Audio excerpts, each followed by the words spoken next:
하나님 말씀은 히브리서 12장 신약성경 367면 신약성경 367면 히브리서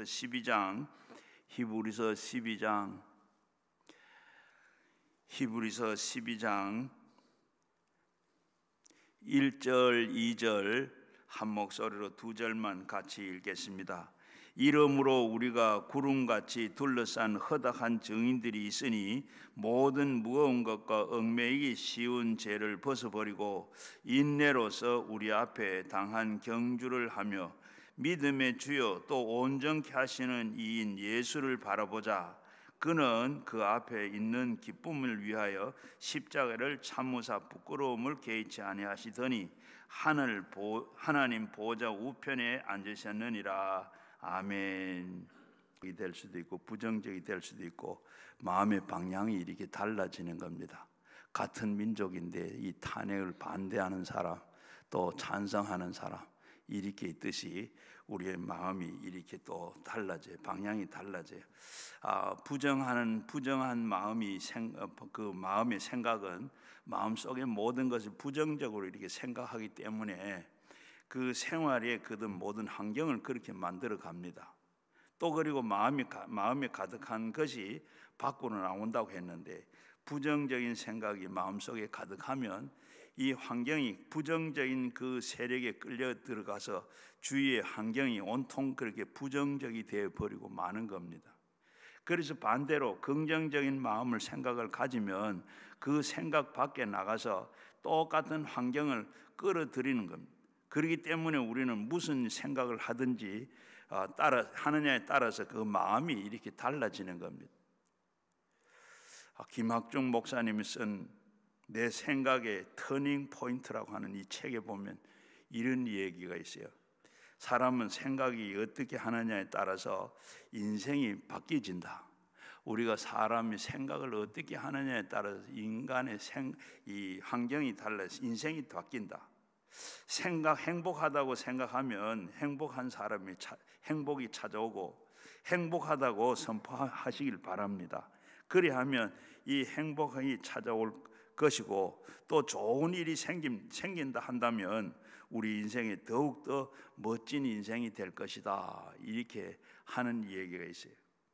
로버트 슐러 목사님의 그 처남인 프랑크 밴더 마이티는 18살 때 미국의 이 아이오와주의 수 카운티에 이 제일 가는 바이올리니스트였습니다. 그런데 어느 날 아버지가 하는 그 대장간에 구경을 갔다가 그만 큰 사고를 당해요.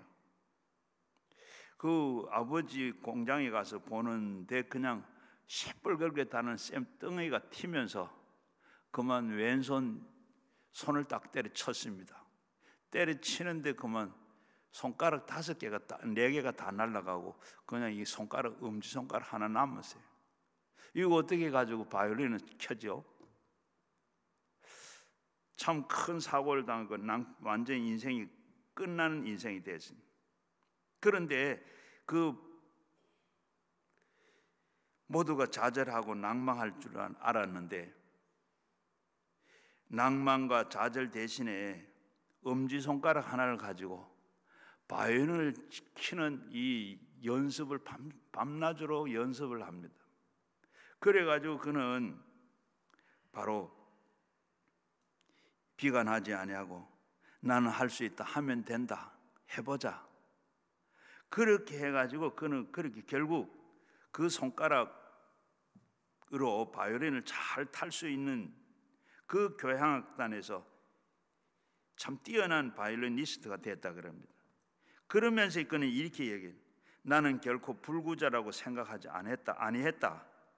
사람들은 자기의 불구자라고 생각할 때까지 불구자가 아니다. 그는 그런 말을 했습니다. 그리고 그 로버트 슐러 목사도 불가능한 일을 존재하는 것이 아니라 불가능하다고 생각하는 일뿐이다. 그렇게 얘기를 했습니다. 불가능하다고 생각하면 모든 것이 불가능합니다. 그러나 가능하다고 생각하면 모든 것이 가능해질 수가 있습니다.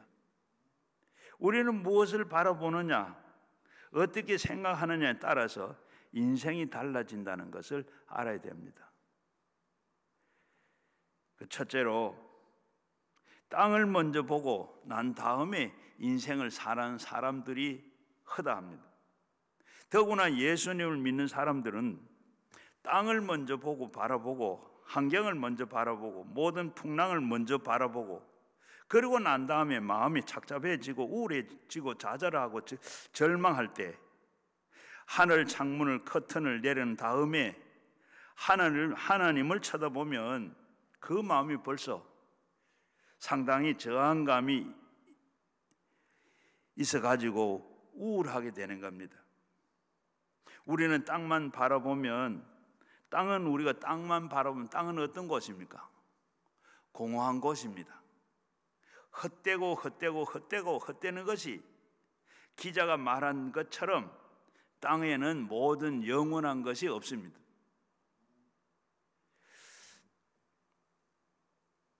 전에 어떤 사업가가 제게 이런 얘기를 했어요.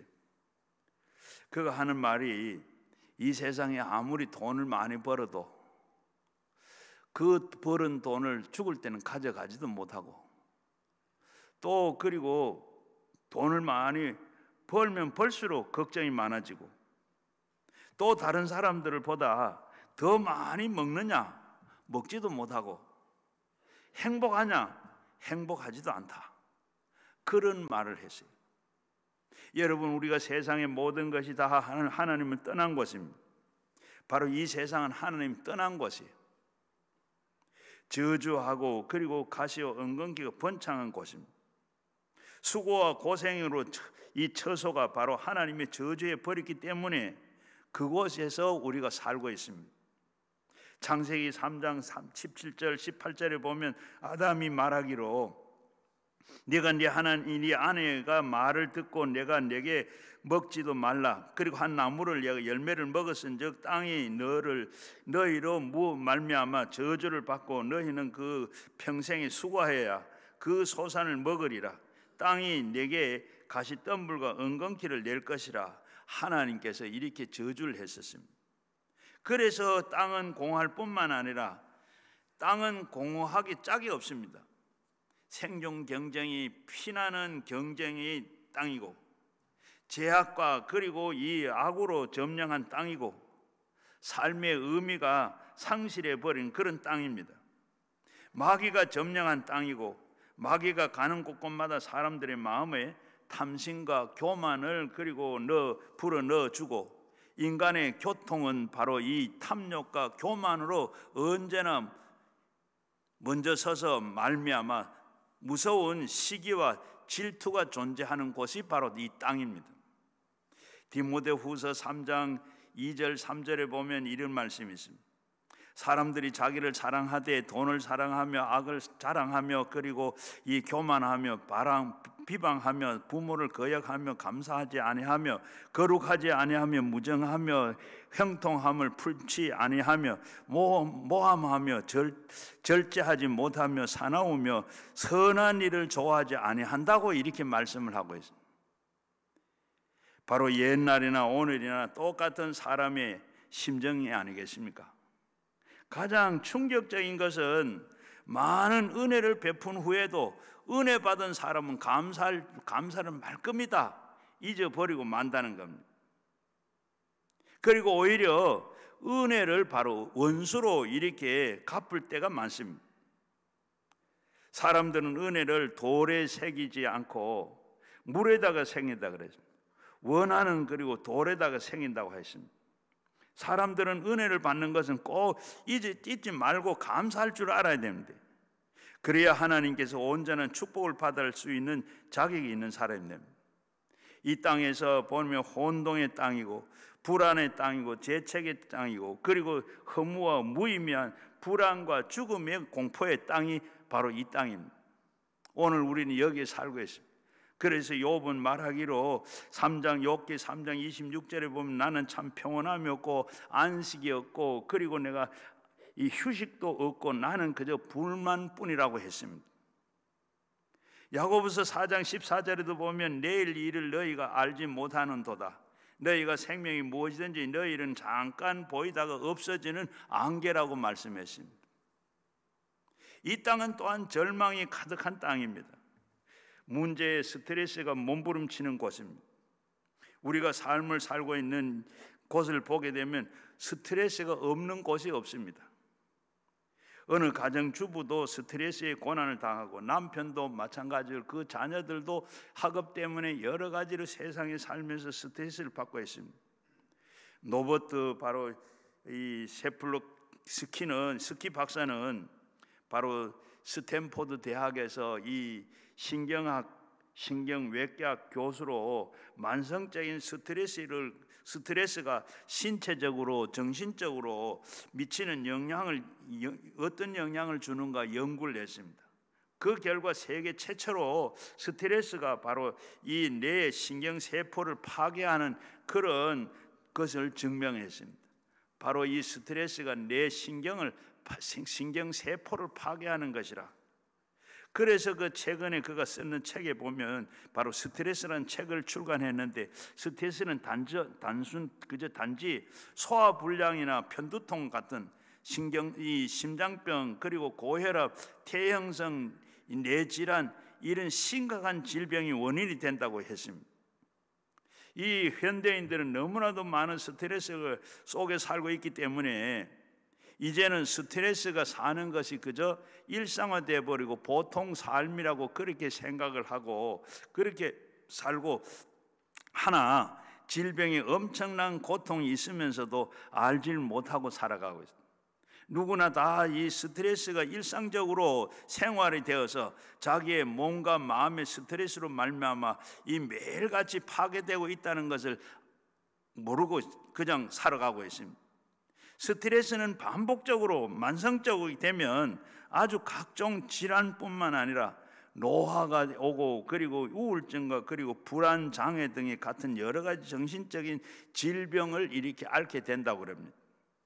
우리는 언제나 어떤 스트레스를 받죠? 우리는 직장에서 스트레스를 받고 가정에서도 우리가 학교에서도 뿐만 아니라 우리가 사소한 우리가 심지어는 이 집 앞에 이 주차 공간이 없어가지고 주차 때문에도 많은 스트레스를 받기도 하고, 요즘은 말하면 이 젊은이들은 바로 집세가 이 전세값 또 그리고 옷에는 누구나 다 지금 물가가 너무 인상하기 때문에 물가 인상에 대한 또 그다음 요즘은 어제 이 나라의 탄핵 이 정치 때문에 여기에 받는 스트레스가 이만저만이 아닙니다. 이 스트레스가 너무 지금 우리나라 아주 지금 위험한 그런 기로에 서 있습니다. 이 사회가 이 나라가 어떻게 되는가? 아주 심각한 여러분 그런 스트레스가 아니라 이는 참 심각한 걱정이고 심각한 문제입니다. 문제는 바로 스트레스 속에서 우리가 몸부림치고 땅에서 절망한 가운데 이 절망이 가득한 땅에 우리가 살고 있다는 겁니다. 그리고 두 번째는, 그러면 하늘을 나중에 보고 땅에 사는 사람들은 하늘의 효과가 없습니다. 땅을 먼저 보고 난 다음에 스트레스가 마음에 꽉 들어차 있으면 마음이 캄캄하고 하늘을 바라보면 올바른 계시가 임하지 않습니다.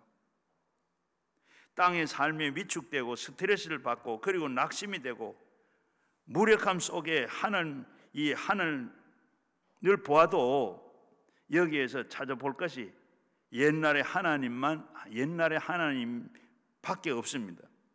오늘 이 자리에 계시는 하나님이 있어야 우리가 되는데, 이 자리에는 어떻게 하나님은 안 계시고 염려와 근심과 불안과 초조와 이런 것으로 꽉 차 있기 때문에 사람 속에 우리 속에서 그런 것만 보지 하나님 찾아볼 수가 없습니다. 그래서 우리는 염려하게 되고 우울증을 걸리게 되고, 그리고 기적에 이 사라진 하나님, 문제 해답을 주지 않는 하나님만 생각하게 됩니다. 하나님은 어디에 계시는가? 기적의 하나님은 어디 계시죠? 그런 질문밖에 좌절할 수밖에 없습니다. 사람은 인생의 지성으로 만들어낸 하나님, 과학적 이상적인 이성으로 만드는 하나님이 없습니다. 사람이 만들어낸 하나님, 어떤 지성인이 말하기로 마음에 바로 하나님이다. 이름만 가톨릭이나 기독교나 불교나 도교나 이렇게 바꿔 붙였지만은 마음이 하나님이라. 어떤 이런 소리를 하니까 이런 소리 듣는 사람들은 참 신앙을 가질 수가 없습니다. 점점 우리는 현실과 삶의 관계에서 학문적인 하나님을 대고 마는 겁니다. 오늘날 많은 사람들은 가장 큰 문제는 우리 현실의 문제에 동떨어져 있는 하나님, 현실의 나와 같이 하나님이 아니라 현실과 동떨어진 하나님, 옛날 이야기거리가 되는 하나님, 학문적인 하나님, 종교적인 하나님, 하나님은 계시적인 그런 하나님이 아니라 그저 고통 속에 함께 하신 하나님인 줄로 모르고 있다는 사실을 우리는 가장 큰 문제입니다. 불안과 두려움의 이유는 바로 이 스위스의 법학자고 그리고 이 철학자인 힐티가 현대인들의 고난을 무서워하는 원인에 대해서 이렇게 말하고 있습니다. 현대인들의 특징은 고난 공포증에 하나님을 믿지 않기 때문이라.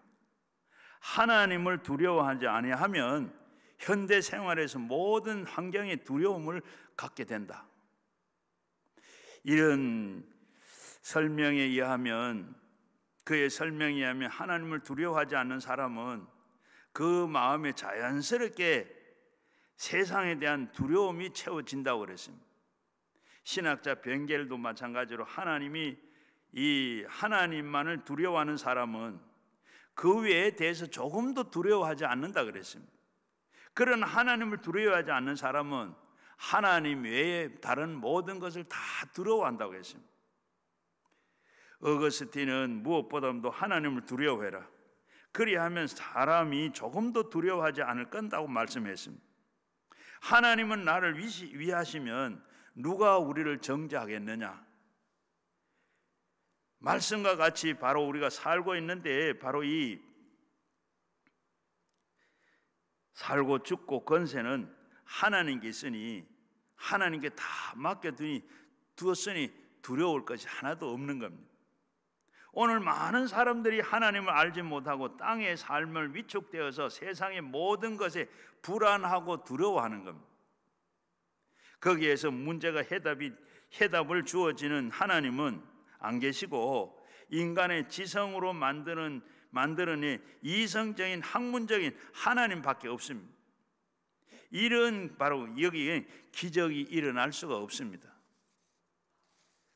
세 번째는 그렇기 때문에 먼저는 우리가 하늘을 보고 다음에 땅을 보아야 됩니다. 우리는 아침에 일어나서 제일 먼저 신문을 펴기 전에 성경을 펴고 하나님을 펼쳐서 보고 그리고 하나님을 만나고 그리고 그 다음에 신문을 보고 세상으로 항해해야 하는 겁니다. 우리는 직장에 나갈 때도 마찬가지입니다.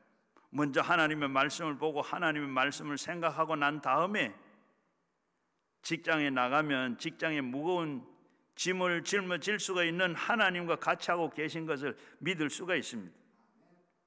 오늘 읽은 말씀에 이러므로 우리는 구름과 같이 둘러싸인 허다한 증인들이 있으니, 이 허다한 이름으로 하는 말씀 11장에 나오는 믿음의 모든 선진들이 이렇게 믿음으로 살았는데 그들과 같은 그런 증인들이 있으니 모든 무거운 것과 그리고 얽매이기 쉬운 것은 죄로 벗어버리고 인내로서 우리 앞에 당한 경주를 하며 그들은 다 우리 앞에 믿음의 선진들은 그걸 어렵고 그 모든 얽매이기 쉬운 이런 여러 가지 죄와 이런 것에서 다 인내를 가지고 다 믿음으로 경주를 했는데 그들을 바라보면 거기에 바로 믿음의 주요 온전케 하시는 예수를 바라보자. 우리를 온전케 하시는 분은 예수밖에 없습니다. 우리가 온전할 뿐만 아니라 세상에 바르게 살고 인생을 바르게 승리로 살 수 있는 것은 바로 예수님밖에 없습니다. 먼저 예수님을 바라보고 난 다음에 이 땅에서 바라보는 것이 돼야 됩니다. 예수님을 바라보면 우리는 죄가 아무 능력이 없습니다. 죄가 사하는 예수님이 보입니다. 예수님을 보면 우리가 처한 세상의 모든 허물이 아무 염려가 없어지는 겁니다. 주님께서 다 용서하시고 성령을 채워주시는 겁니다. 성령이 바로 예수님을 바라보면 병이 힘을 잃어버리고 그가 채찍에 맞음으로 내가 나음을 입었다 할 수가 있습니다. 예수님을 바라보면 예수님께서 우리의 저주에서 낭만과 그리고 실망을 잃어버리고 짊어지셨기 때문에 그런 두려움이 다 두려워하지 않습니다. 예수님을 바라보면 죽으면서 죽어도 겁이 나지 않습니다. 영원한 생명이 있는 것은 아니기 때문에 예수님을 바라보지 않고 죄를 바라보면 죄가 압도되어 버리고 마는 겁니다. 예수님을 바라보지 않고 추한 환경을 바라보면 추한 환경이 압도되어서 허물의 노예가 되어 버리고 마는 겁니다. 예수님을 바라보지 아니하고 병을 보고 그러면 어떻게 돼? 암이다, 관절염이다, 저주받은 병이라고 이렇게 하면서 절망하고 마는 겁니다. 예수님을 바라보지 않고는 직장도 그리고 사업도 안 됩니다. 그리고 우리가 생활도 그리고 이 고통이 다가오고 그리고 그것만으로 바라보면 인생에 좌절되고 마는 겁니다. 예수가 없이 죽었다고 생각을 해보십시오. 예수 없이 죽었다 말할 수 있는 좌절과 그리고 절망 가운데서 죽는 것입니다. 그럼 우리가 먼저 하나님을 바라보고 예수님을 바라보고 그 다음에 이 땅을 바라봐야 되는 겁니다. 우리는 어떻게 해서 하늘을 바라봅니까? 예배를 통해서, 말씀을 통해서, 기도를 통해서 하나님을 볼 수가 있습니다. 여러분 일주일 동안 일주일이 이렇게 시작이 되는 오늘 교회에 와서 기도원에 와서 예수님 앞에 예배를 드리고 그리고 그 다음에 다가오는 주일 한 주간 동안에 하나님이 우리가 같이 계신다 하는 믿음을 가지고 살아갈 수 있는 겁니다. 월요일도 화요일도 수요일도 목요일도 금요일도 토요일도 이렇게 하나님과 같이 계셔서 하나님이 함께하고 붙들어 주신다는 것을 믿고 오늘 우리가 얻을 수 있는 것은 오늘 하나님을 바라보고 하나님의 그 은혜의 말씀을 받았기 때문입니다. 그래서 우리가 요즘은 아니지 우리가 보면 주일을 이렇게 범하고 나면 어때요? 한 주일 동안 살면서 주일을 범했는데 그러면서 한 주일 동안에 여러 가지 조그마한 일이 생겨도 내가 주일을 범해서 이런 일이 생기구나 이런 생각을 하는데 오늘 우리가 하나님 여기서 하나님 만나고 하나님 그 만난 하나님이 한 주일 동안 나와 같이 한다 생각하면 그런 일이 넘어져도 그런 생각이 안 듭니다. 마찬가지로 우리가 그 하나님이 지금 내가 만나고 만난 이 하나님 일주일 동안 나와 어느 곳에든지 같이 하신다 하는 그 믿음으로 가져가면 우리가 건강하게 살 수가 있고 인생 성공할 수가 있습니다. 예배 성공자가 인생 성공자라고 하는 것 같이 바로 오늘 이 예배를 드리면서 말씀을 들으면서 살아계신 하나님은 지금 여기와 계신다 만나시고 그리고 그 만나신 그 하나님은 2000년 전에 예수님이 아니고 2000년 전에 그 하나님이 아니고 이스라엘의 하나님이 아니라 지금 하나님과 나와 함께 하시는 그 하나님 이 시간에 같이 하시는 그 하나님이 여러분의 모든 생을 책임져 주는 줄로 믿습니다. 히브리서 13장 8절 말씀에 보면 예수 그리스도는 어제나 오늘이나 영원토록 동일하다고 했습니다. 어제 죄를 사해 주신 그 예수님 오늘도 우리의 죄를 사해 주시고 어제 귀신을 쫓아내 주신 예수님은 오늘도 이 자리에서 쫓아내 주시고 어제 병을 고치신 주님은 오늘도 지금 고쳐주고 내주시는 줄로 믿습니다.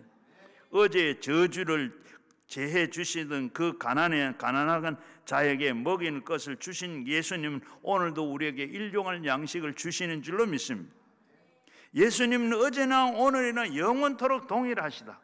성경은 말씀하고 있습니다. 예레미야 10장 10절 말씀에 보면 오직 여호와는 참 하나님이시요 살아계신 하나님이요 영원한 왕이다고 말씀했습니다. 한번 따라합시다. 오직 여호와는 참 하나님이시요 살아계신 하나님이시요 영원한 왕이시다. 예, 하나님은 우리의 기도를 들어주시는 하나님이십니다.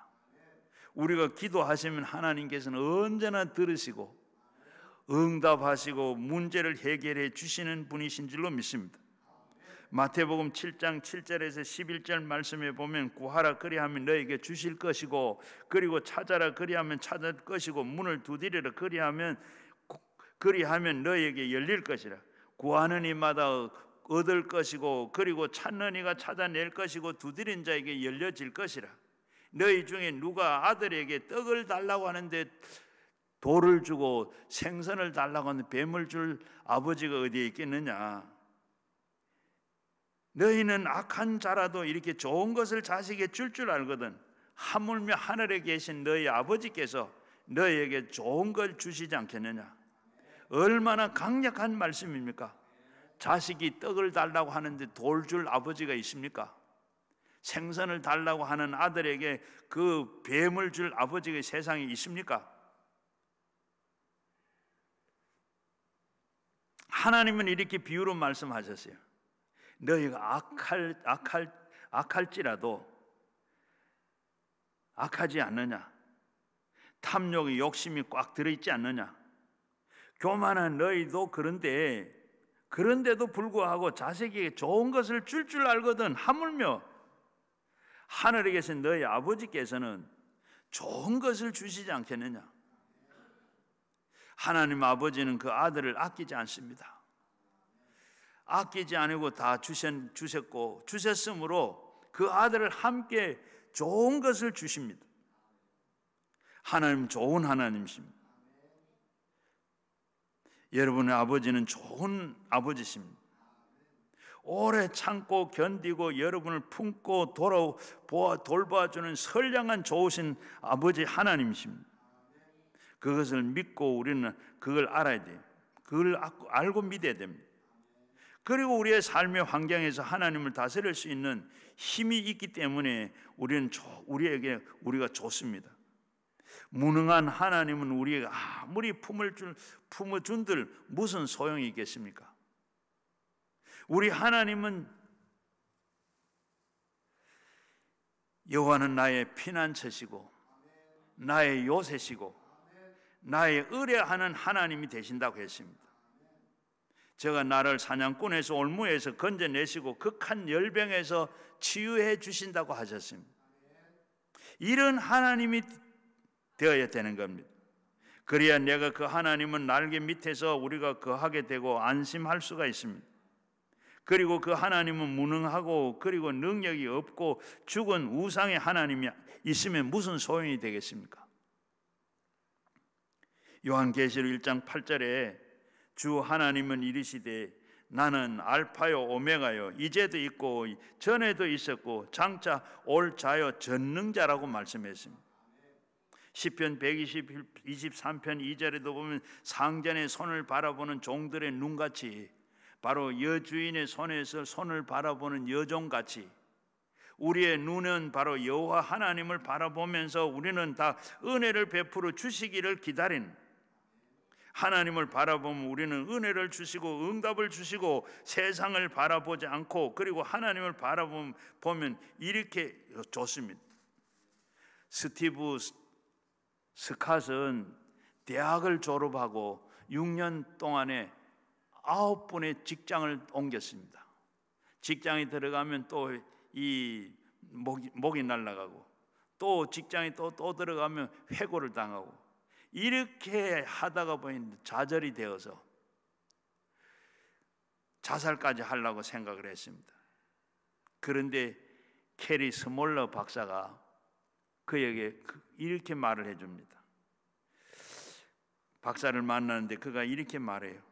이 사람아, 낙심하지 말고 하루에 시작하기 전에 잠언을 펴서 한 장씩을 매일 읽어라.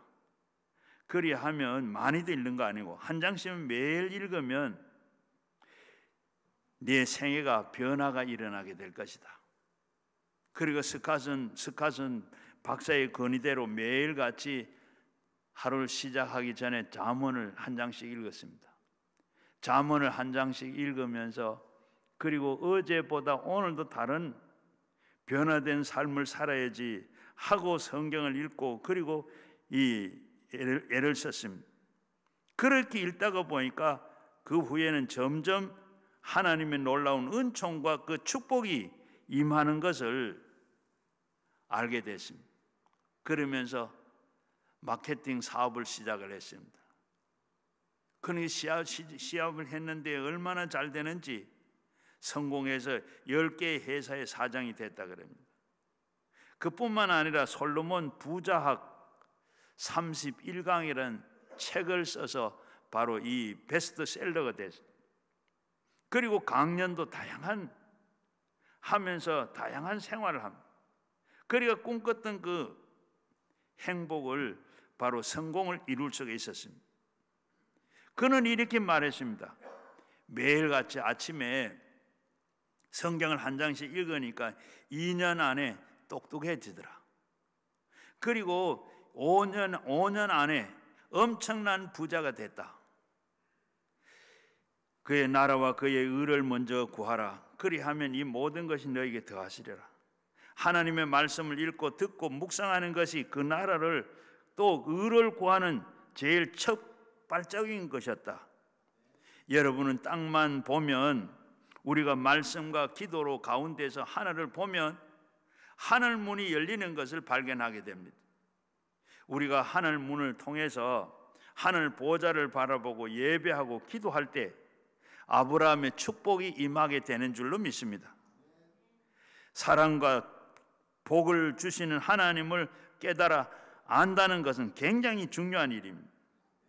사람들은 하나님을 무서운 하나님, 심판하신 하나님, 징계하신 하나님, 지옥으로 끌고 가는 보내는 하나님으로 부정적인 하나님을 이렇게 믿고 많이 있습니다.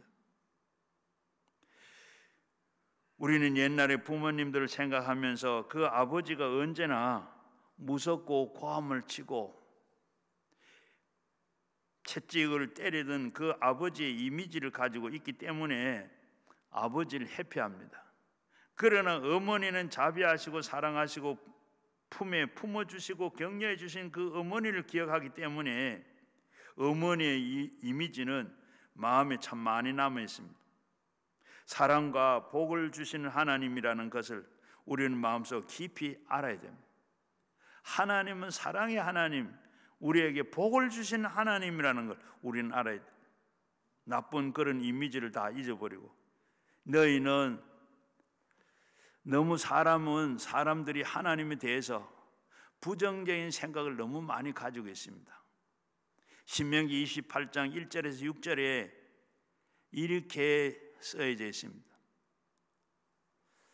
강도사 한번 떼어볼래요?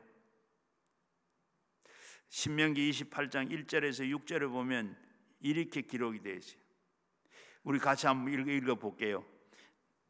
내가 네 하나님 여호와를 말씀을 삼가 듣고 내가 오늘 내게 명령하는 것을 다 모든 명령을 지켜 행하면 내 하나님 여호와께서 너를 세계 모든 민족 위에 띄어날 것이라. 내가 내 하나님 여호와의 말씀을 청종하면 이 모든 복이 내게 임하며 내게 이르리니 바로 성읍에서도 복을 받고 들에서도 복을 받을 것이며 내 몸에 자녀와 내 토지와 내 소산과 내 짐승과 새끼와 내 소의 양의 새끼의 복을 받을 것이며 내 광주리와 떡 반죽 그릇이 복을 받을 것이며 내가 들어와도 복을 받을 것이며 내가 나가도 복을 받을 것이라. 하나님을 믿으면 손해될 것이 어디 있습니까? 하나님 말씀을 삼가 듣고 오늘날 바로 내게 명령하는 모든 명령을 내가 행하면, 뭐라 그랬어요? 오늘도 앞에 보면 먼저 내가 여호와 하나님의 말씀을 삼가 듣고, 그리고 오늘 내가 명령한 것을 내가 지키면 어떻게 세계 모든 민족 위에 뛰어나게 하겠다. 하나님께서 말씀하신 것을 그대로 지키고 따라서 가면 하나님께서 세계 모든 민족 위에 뛰어나게 하겠다. 그뿐만 아니고 하나님께서 너를 세계 민족뿐만 아니라 내가 내 하나님의 여호와의 말씀을 청종하면, 말씀을 그대로 들으면 모든 복이 내게 임하겠고, 그리고 성읍에서도 복을 받고 들에서도 복을 받고, 그리고 내 몸의 자녀들까지, 토산의 모든 토지의 소산까지, 짐승의 새끼들까지 다 거기에 복이 임할 것이고, 심지어는 내가 떡반죽 그릇까지 복이 임하게 됐겠다. 그리고 하나님 그 말씀대로 그대로 순종하고 말씀대로 듣고 지키 명령대로 살면 하나님께서 뭐라 그랬어요? 들어가도 복을 받고 나와도 복을 받겠다. 하나님을 바라보고 하나님 말씀대로 따라서 살면 들어가도 복을 받고 나와도 복을 받겠다. 복이 따라다니는 게 바로 복을 따라서 되는 사람이 아니라 복이 사람을 따라온다는 겁니다. 따라다닌다는 겁니다. 여러분, 우리나라가 이렇게 갑자기 잘 살게 됐어요.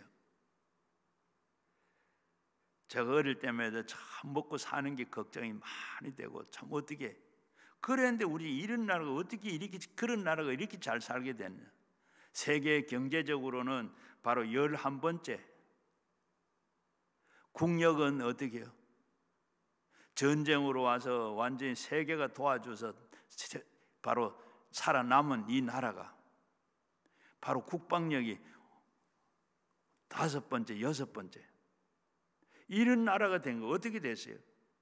한국이 그만큼 교회가 드러나고, 바로 교회가 늘어나고 성도들이 이래 늘어나고, 예수 믿는 사람들이 때문에 하나님께서 복을 주셔서 사람들이 이렇게 복을 받는 사람들이 많았기 때문에 하나님께서 성읍에서 복을 주고, 그리고 이 복을 주시고 들에서도 복을 주고, 자녀들에게 그 복을 주고, 토지의 소산의 짐승에까지, 짐승의 새끼들까지 복을 다 주시고, 들어와도 복을 받고 나가도 복을 받고, 복 받은 사람들이 이렇게 많으니까 이렇게 잘 살게 된 겁니다.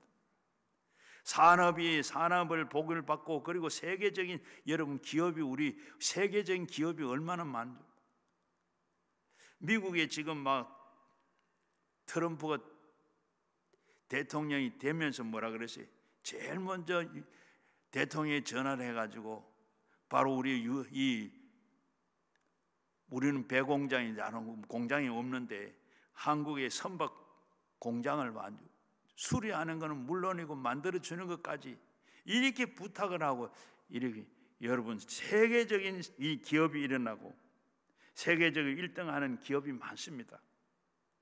여러분, 바로 강남 금식기도원도 복을 받아서 잘 될 걸로 믿습니다. 왜냐하면 복받은 여러분들이 여기 많이 오시기 때문에, 여러분 때문에 복이 임할 수밖에 없습니다. 여러분은 우리가 교회가 함께 예배를 드리는 곳에 다른 복받은 사람들이 많이 있으면 우리가 복을 10배나 20배로 이렇게 복을 많이 받게 됩니다. 여러분, 예배를 요즘 보면 우리가 어떻게 해요? 혼자서 집에서 인터넷으로 예배드리고, 혼자 예배드리고, 핸드폰으로 예배드리고, 이거는 보는 게 드린 게 아니고, 여러분 그렇게 참 좋아요. 그러나 여러분 좋아할 게 아닙니다. 물론 안 하는 것보다는 좋지만은, 그러나 여러분 그게 예배가 아니에요. 우리가 코로나 때 그렇게라도 예배를 드려야 되기 때문에 그런 방법을 했는데, 그게 정상적으로 좋은 게 아닙니다. 여러분 그렇게 하면 복이 없어요. 내 혼자서 예배 드리는데 여러분 그렇게 은혜 받고 좋다고, 편하고 좋다고, 복이 없습니다. 왜요? 너희는 내가 두세 사람이 내 이름으로 모인 곳에 나도 너희와 같이 있겠다. 복 주신 하나님이 같이 계셔야 되는데 두세 사람이 있는 곳에 교회에 있겠다 그랬습니다. 굉장한 복을 바로 주일날 이렇게 하나님께서 주일날은 하는 복전 날입니다. 하나님 앞에 나와서 우리는 복을 받아야 돼요. 그날에 하나님께서 모여서 예배 드리면 굉장한 복을 여러분 받을 수가 있습니다. 내 혼자서 예배 드린다고 그러는데 예배 드리는 게 아니라 내 혼자 드린대. 물론 하나님 보시겠지만 그러나 교회에서 우리가 받는 이런 드리는 예배하고는 다릅니다. 사랑과 복을 주시는 하나님은 그 아버지를 잊지 마시길 바랍니다. 그뿐만 아니라 하나님이 여러분의 기도를 들어주시고 매일 여러분들의 짐을 져주시는 하나님인 것입니다. 짐이 없는 사람이 어디에 있습니까? 수고하고 무거운 짐진 자들아 다 내게로 오라. 내가 내 짐을 져주겠다. 실제로는 너희 짐을 내게 다 맡기라. 내가 져주겠다고 말씀하셨어요. 이스라엘에 가면 이 소를 가지고 소에다가 멍에를 매가지고 밭을 갈아요.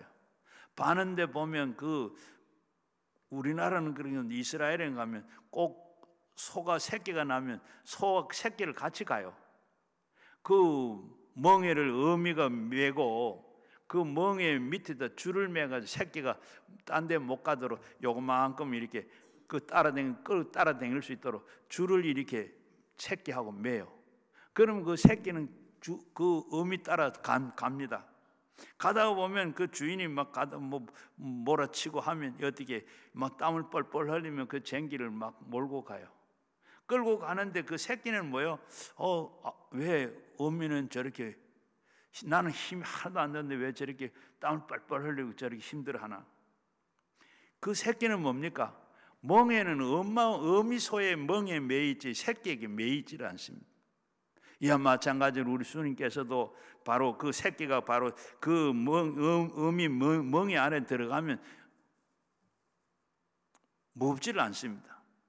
마찬가지로 우리 주님께서도 우리의 짐을 대신에 맡주겠다. 짐은 우리 예수님께서 짊어지시고 우리는 그 밑에서 따라가기만 합니다. 엄마 송아지처럼 이렇게 따라가기만 하면 돼요. 예수님은 멍에를 걸머져서 저 줄 텐디까 그는 너는 그 멍에 밑에 들어오기만 해라. 믿고 순종만 하면 주님께서 무거운 짐을 다 걸머져 주십니다. 매일같이 그렇게 합니다. 하루만 하는 게 아니고 매일같이. 시편 68편 19절에 보면 날마다 우리의 짐을 지시는 주님 그리고 우리에게 구원하신 하나님 찬송을 하리로다. 어제만 그런 하나님이 아니라 오늘도 그리고 다 날마다 하나님께서 우리를 위해서 져주십니다. 우리는 걱정할 것이 아무것도 없습니다. 그러므로 그냥 우리는 주님만 모든 것을 맡기고 그 멍에 밑에 들어가면 하면 됩니다. 살든지 죽든지 흥하든지 망하든지 성하든지 패하든지 우리는 그저 주만 의지하면 됩니다. 주님이 다 그래 하면 책임져 주십니다. 마태복음 11장 28절에 보면 수고하고 무거운 짐진 자들은 다 내게로 오라. 내가 너희를 쉬게 하리라. 다 젊어 주신다 그랬습니다.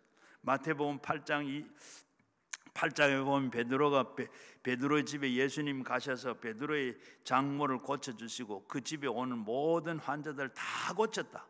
하나도 구별 없이 어떤 병자든지 다 고쳐. 우리 주님께서는 다 고치시는 하나님.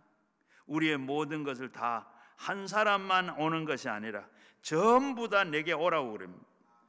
다 그리면 쉬게 하겠다고 주님께서 말씀하시는데, 그러므로 우리는 세상에 무거운 짐을 지고 살지 말고 우리는 맡기고 평안하게 살아가야 되는 겁니다.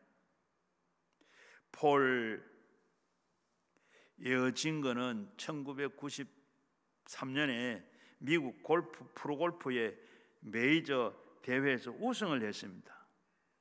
이 메이저 우승 우리나라 최경주 선수가 한번 했는데 참 어려운데 대단한 경기인데, 그게 바로 우승을 하고 트로피를 이렇게 받아지고 트로피를 들고 이렇게 들고 그러죠. 사진도 찍고 하잖아요. 이래 드는데 들고 올리는데 어떻게 팔에 이 어깨가 막 끊어지는 것 같아요. 그래서 병원을 갔더니 어떻게 해요? 병원을 갔더니 바로 암이라고 그럽니다. 그리고 이 암이라 그러니까 얼마나 걱정이 돼요. 사람들은 모두 다 놀라서, 그리고 이 놀라서 어깨가 찢어지고, 그러니까 병원에 가서 암이라 그러니까 사람들은 모두 다 절망을 할 것이다. 그런데 그 사람은 이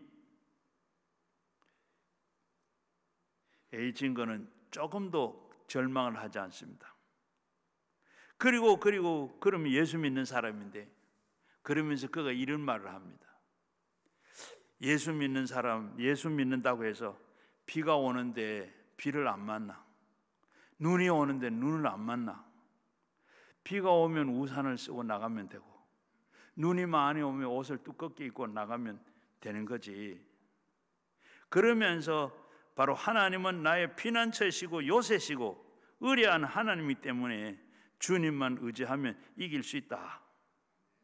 그렇게 마음의 평안을 가지고 늘 하늘을 쳐다보고 낙심하지 아니하고 주님만 믿고 찬송하고 감사하고 기뻐하고 살았습니다.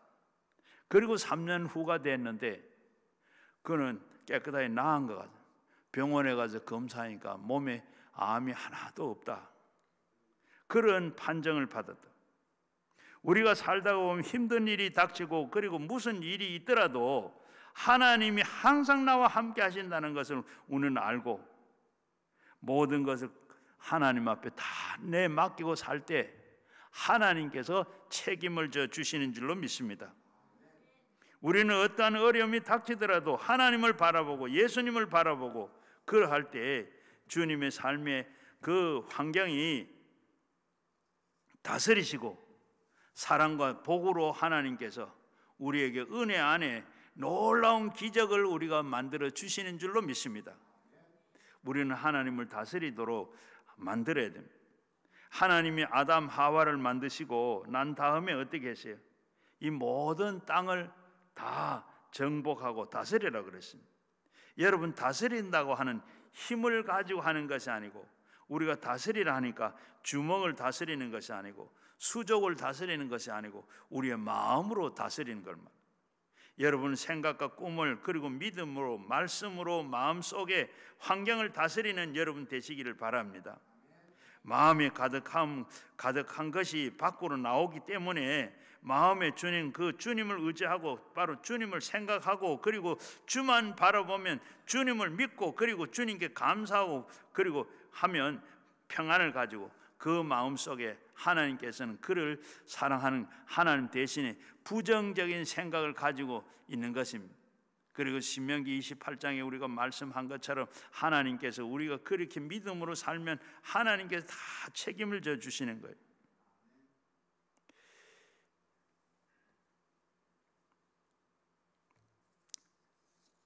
믿음으로 우리가 살아야 되겠고 마음의 의와 평강의 희락이 믿음과 소망과 그리고 사랑을 채워주시는 줄로 믿습니다.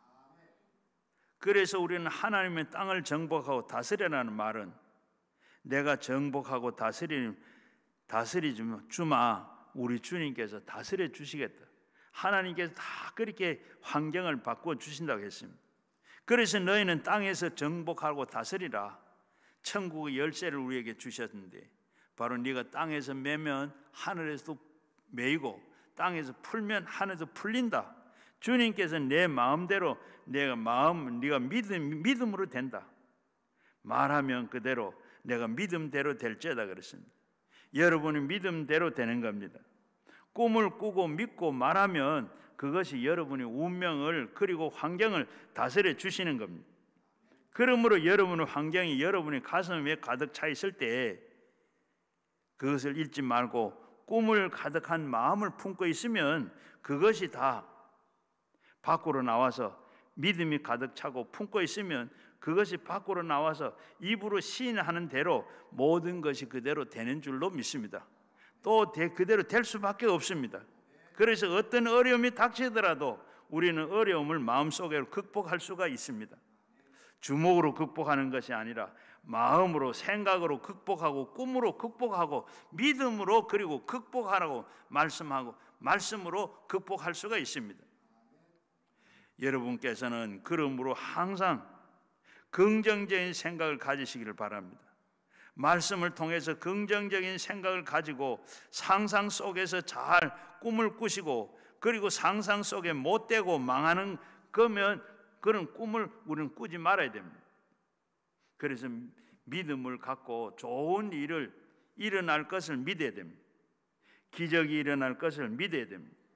오늘 우리는 입술로 창조하는 말을 하시기 바랍니다. 그런 나는 참 기쁘다, 나는 행복하다, 나는 즐겁다, 나는 참 건강하다, 잘 된다, 이렇게 하면 우리 환경이 그렇게 되는 줄로 믿습니다.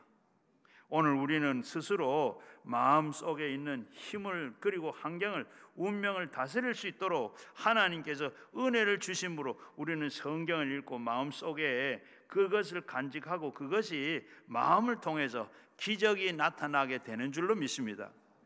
그리고 말씀은 마음을 통해서 나타나는 것이고, 마음에 동떨어지는 것은 아니고, 그리고 우리의 마음에 묵상을 하게 되면, 그 마음속에 상상을 하게 되면, 그 꿈속에서 그 말씀을 믿고 입으로 시인하면 그를 통해서 역사하게 되는 줄로 믿습니다. 여러분, 네 번째는 하늘을 바라본 후에 항상 땅을 바라보도록 노력하시기를 바랍니다. 항상 우리가 먼저 하늘을 바라보고 하늘에 우리가 성령을 거하거든요. 항상 성경을 읽고 그리고 성경 말씀을 바라보면 난 다음에 환경을 바라보시길 바랍니다. 이스라엘 백성들이 애굽의 군대와 그리고 홍해를 바라보고, 그리고 이제는 죽는다고 고함을 칠 때 모세는 하늘을 바라봤습니다. 그리고 땅을 바라보니까 애굽의 군대보다 더 강한 하나님이, 이스라엘보다, 홍해보다는 더 강한 하나님이 기다리고 계셨습니다. 그래서 당황한 이스라엘 백성들을, 너희는 오늘 가만히 있어라, 우리를 위해서 싸우시는 하나님을 내가 보여주겠다.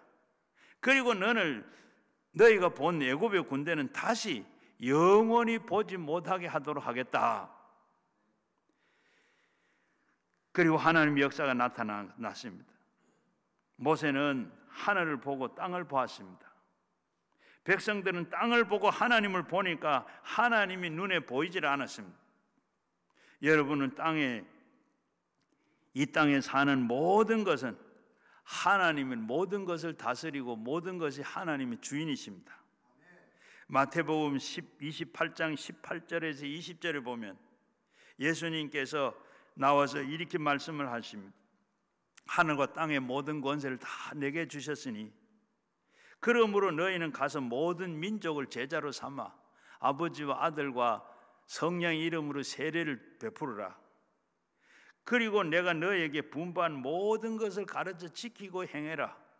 그리하면 볼지어다 내가 세상 끝날에 너희와 항상 함께 하겠다. 하늘과 땅의 모든 권세를 가진 그분이 우리와 같이, 그분이 여러분 바싹 곁에 계십니다. 그가 여러분의 백입니다. 여러분이 그분을 그 그림 밑에 여러분 삽니다.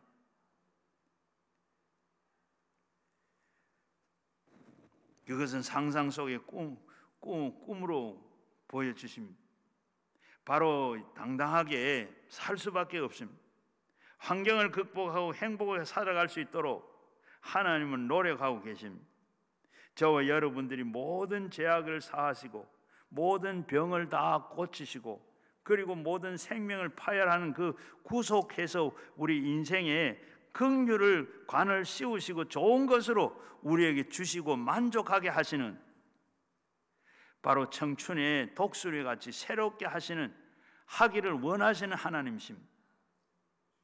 사랑하는 자여, 내 영혼이 잘되고 범사가 잘되고 내가 강건하기를 내가 원한다. 하나님이 강구하시는 말씀, 너희는 이처럼 하나님을 상상을 그리고 꿈을 믿어야 되는 겁니다. 고린도전서 10장 10절 말씀에 보면 사람이 감당할 수 있는 시험 밖에는 너희는 당할 것이 없나니 오직 하나님을 믿부사 너희는 담대함을 믿고 그리고 네가 허락하시라니 그리고 시험 당할 쯤에는 또한 피할 길을 너에게 능히 주셔서 감당할 수 있느니라. 시험이 다가오는 것은 여러분의 믿음을 연단하신 것으로 참고 견디고 나가면 바로 하나님께서는 길을 열어주실 뿐만 아니라 절대적으로 희망을 가지고 절망하지 말라는 말씀입니다. 로마서 15장 10절 말씀에도 보면 소망의 하나님께서 모든 기쁨의 평강의 믿음 안에서 너희 안에서 충만하게 하시고 성령이 너에게 소망이 넘치도록 해주시겠다 그랬습니다. 소망이 없으면 죽음입니다. 소망이 없으면 죽음입니다. 절망은 바로 죽음을 이끌어냅니다. 소망은 꿈을 꾸게 하는 겁니다. 오늘은 내일보다, 이달은 다음 달보다, 바로 명년은 금년보다 더 좋은 꿈을 우리는 좋아질 것을 꿈을 가져야 됩니다. 소망이 있으면 꿈을 꾸게 됩니다. 꿈이 있으면 믿습니다. 꿈이 이루어질 줄로 우리는 믿습니다 하고 믿고 말하면 그대로 되는 줄로 믿습니다. 혈류병 여인이 12의 혈류병 앓던 여인이 예수님 앞에 나가서 옷자락만 한번 만지면 낫겠다. 이 여인은 지금 사람들 있는 곳에 나갈 수가 없습니다. 그러나 이렇게 죽거나 가서 사람들이 맞아 죽거나 나는 예수님을 한번 만나면 그저 옷자락만 만져도 낫겠다 하는 그 꿈을 가지고 예수님 앞에 나가서 옷자락을 만지는 순간에 혈류병 근원이 말랐습니다. 성경은 하나님께서 소망의 하나님이기 때문에 성령의 능력으로 소망이 넘치게 하시는 분이십니다. 십자가 밑에 나가면 소망을 얻습니다. 예수님을 바라보면 소망이 생깁니다. 용서의 소망과 성결의 소망과 치료의 소망과 축복의 소망과 천국의 소망을 얻습니다. 소망은 마음속에 놓치면 안 됩니다. 십자가 밑에 나가야 소망을 놓치지 않고 붙들고 나갈 수가 있는 줄로 믿습니다. 이 박진석 씨라고 1969년에 저 전남 순천에서 이남 일녀로 이 막내로 태어났어요. 바로 그가 태어나서 우량아라고 다 부러워할 만큼 잘생기고 그렇게 건강한 어린 시절을 보냈습니다. 그런데 7살 때 될 때 몸이 이렇게 굳어지는 희귀한 병이 들었습니다. 그래서 9살이 되어서는 누워서만 있어야 돼. 일어나지를 못하고 누워서만 있어요. 13살이 되니까 몸에 이 해가 깨가지고 석회가 깨가지고 몸이 자꾸 굳어집니다. 완전히 굳어지면서 13살이 되니까 아침에 일어나면 몸이 살이 터지면서 안에서 피와 물이 막 나와서 범벅이 됐습니다. 몸 안에는 이 칼슘이 피부에 터져 나와 밖으로 나오는 것. 이 석회가 계속해서 진행됩니다. 그래서 폐와 심장까지도 굳어지기 시작을 했습니다. 30% 몸의 30%가 마니킹처럼 이렇게 몸이 다 굳어졌어요. 심지어는 어머니가 이 석회를 바로 쇠코쟁이로 끌어내는데 쇠코쟁이가 휘어질 정도라 그럽니다. 그렇게 몸이 굳어져 가는데 그는 죽어가는 그 육신을 보면서 절망 가운데 몸부림을 쳤습니다. 바로 차라리 빨리 죽으면 부모님들에게 고통이라도 주지 않고 하겠다. 그렇게 생각을 했습니다. 그게 희망이었습니다. 그런데 그가 이대로 흔적도 없이 죽는 것은 너무 억울하다. 나도 희망의 끈을 잡고 그리고 자기의 그 삶을 긍정적으로 그런 의미를 찾고 살겠다고 마음에 결심을 했습니다. 하루는 하루의 마음에 그렇게 결정을 하고 절망 대신에 희망을 갖고, 그리고 그는 비참한 가운데 영어를 공부를 하고 한자 공부를 하고, 그리고 다양한 독서를 그리고 글을 쓰기를 시작했습니다. 손가락이 다 굳어져서 글을 쓸 수가 없어요. 손가락에다가 볼펜을 붙여서 컴퓨터 치는 것을 이렇게 연습을 하고, 그리고 컴퓨터를 치는 2년 만에 절망은 희망의 다른 이름이다, 이런 책을 출간을 했어요. 그러면서 그 서문에 이렇게 써놨습니다. 지금 살기가 힘든 절망하신 분이 있다면 제 이야기를 읽고 부디 힘을 내시기 바랍니다. 저는 꿈꿀 수만 있다 그러면 행복한 인생이라고 생각합니다. 그는 일어날 수도 없고 수족을 사용할 수도 없고 아무것도 할 수가 없어요. 마음에 그리고 꿈을 꿀 수 있는 그것만 하나만 있어도 행복하다.